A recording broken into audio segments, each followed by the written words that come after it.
خلیل الرحمان قمر کسی تعارف کے محتاج نہیں۔ ان کے قلم نے پاکستانی ڈرامہ انڈسٹری کو کئی یادگار اور معیاری پروجیکٹس دیے۔ تاہم یہ کہنا بھی غلط نہ ہوگا کہ شاید وہ بدلتے وقت کے تقاضوں کو اپنے اندر مکمل طور پر جذب نہیں کر پائے۔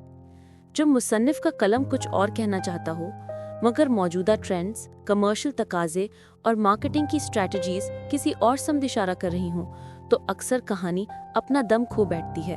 میں منٹو نہیں ہوں کی کہانی بھی کچھ ایسی ہی اندرونی کشمکش کا شکار دکھائی دی۔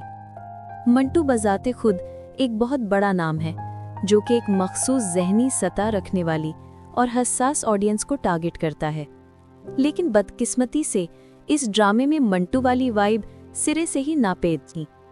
ہمایوں سعید اور سجل علی کے مابین عمر کا فرق اگرچہ ٹیچر اور اسٹوڈنٹ کے رشتے میں فطری لگتا ہے، لیکن جدید دور کے سماجی اصولوں اور قوانین میں یہ ناظرین کے لیے ججمنٹ فیکٹر بن گیا۔ اسی طرح آصف رضا میر اور عثمان پیرزادہ جیسے میچور اور سافٹ امیج رکھنے والے اداکاروں کو گنڈے یا فنی پرنسپل جیسے کرداروں میں پیش کرنا بلا شبہ ایک رانگ چوائس تھی۔ سائمہ صبا حمید اور صبا فیصل ان تینوں اداکاراؤں نے اپنے کرداروں کو بہترین طریقے سے نبھایا، مگر ان کرداروں کے مابین پایا جانے والا حسد، دشمنی اور ایک دوسرے کو جلا کر راکھ کر دینے والے مکالمے گھریلو خواتین کے ماحول سے تھوڑے متصادم محسوس ہوئے۔ دلچسپ بات یہ ہے کہ اگر یہی کہانی ایک خاندانی دشمنی کے بجائے کسی طوائف خانے کے پس منظر سے شروع کی جاتی اور سر منٹو کسی طوائف زادی کو پڑھانے اس کے کوٹھے پر تشریف لاتے تو ان کے درمیان پیدا ہونے والا عشق نہ صرف زیادہ قابل فہم ہوتا بلکہ منٹو کی فکری وائب بھی فطری طور پر جنم لیتی۔ میاں صاحب، سراج امرتسری اور بنی امین جیسے کردار نوابین کے لیے نہایت موزوں تھے۔ حضرت اور شمریز بھی انہی نوابین کی اولادوں کے کردار بخوبی طور پہ نبھا سکتے تھے۔ مس ماریا ایک طغائف زادی کے کردار کے لیے جو کوٹھا چھوڑ کر عزت کی زندگی جینا چاہ رہی ہے ایک بہترین انتخاب ثابت ہوتی۔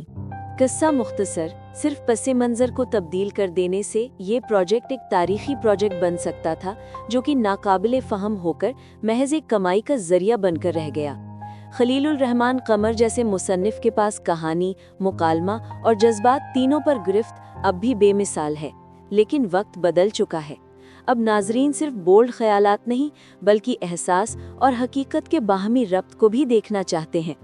اگر خلیل صاحب جیسے بڑے لکھاری اپنی تخلیقی صلاحیت کو نئی نسل کے تناظر میں ڈھال لیں تو وہ صرف منٹو نہیں بلکہ منٹو کے بعد کا فکری عہد بھی تخلیق کر سکتے ہیں۔ یہی میری اس ڈرامے، شائقین اور مصنف کے لیے آخری رائے تھی۔